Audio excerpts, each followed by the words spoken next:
1940, le 23 juin 1940, le premier soldat allemand rentre dans Poitiers. De cette époque, aucune image. Mais il y a quelques années, un collectionneur a retrouvé 150 photos inédites. Elles sont gardées ici, à la médiathèque de Poitiers. Donc celle-ci. Elles étaient restées oubliées dans des albums de famille en Allemagne. Des photos d'un autre temps. Entre juin 40 et septembre 44, pendant 4 ans, les Français n'ont pas le droit de prendre des photos dans des lieux publics sous peine de mort. Alors les seules images que nous avons de Poitiers sous l'occupation, ce sont ces photos. 150 photos prises uniquement par les Allemands.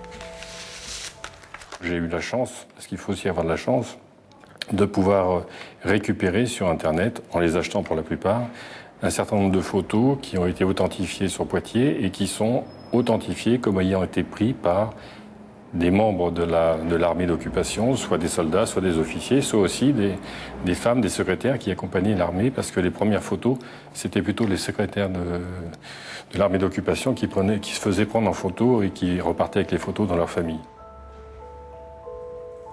C'est important d'avoir pu grouper 150 photos dont on sait qu'elles ont été prises par l'occupant, si vous voulez, et de façon à ce que les gens qui vont travailler sur la Deuxième Guerre mondiale puissent avoir des documents locaux, encore une fois, pour illustrer leurs propos. Parce que très souvent, on illustrait les propos de sujets poitevins avec des documents d'extérieur parce qu'on n'en avait pas.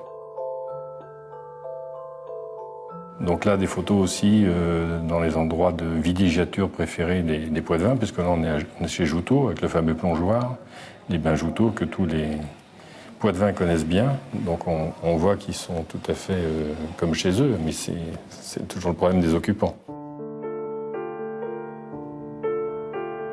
On n'aurait pas pu montrer ça il y a 30 ans, même 20 ans.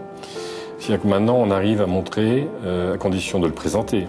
Je ne fais pas l'éloge, encore une fois, de l'armée d'occupation, mais on essaye de témoigner avec ces photos de cette période, comme vous disiez, une période de 4 ans, c'est pas négligeable dans l'histoire d'une ville.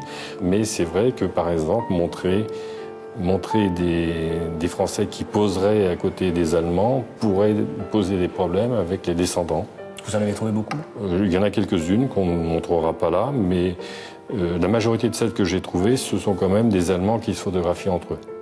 Donc ça simplifie cet aspect du problème. C'est encore un peu sensible. Mais ça reste sensible, mais ça restera toujours sensible. Je veux dire qu'à partir du moment où vous avez perdu quelqu'un à la guerre, ça sera toujours sensible. Des photos de cette époque, il en reste encore à découvrir. Et plus sensible encore, celle de l'épuration, celle des femmes tondues à Poitiers.